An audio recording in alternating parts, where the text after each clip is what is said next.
Selamat, Lutesa resmi menikah dengan Arswandaru.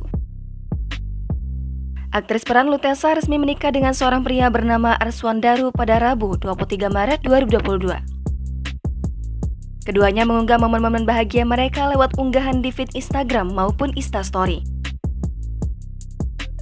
Lewat unggahannya, Lutesa memajang beberapa foto mesranya dengan Arswandaru. Salah satu foto memperlihatkan pemain dalam film Penyalin Cahaya itu menyematkan cincin ke jari suaminya. Unggahan tersebut sontak dibanjiri komentar ucapan selamat dari sesama rekan artis Lutesa. Tak ingin ketinggalan, Arswandaru juga membagikan beberapa momen akad nikahnya bersama pemain dalam serial Virgin tersebut. Lewat unggahan di Instastory, Arswandaru mengunggah ulang beberapa postingan rekannya yang menandai dirinya, termasuk unggahan Instastory dari aktor Baskara Mahendra.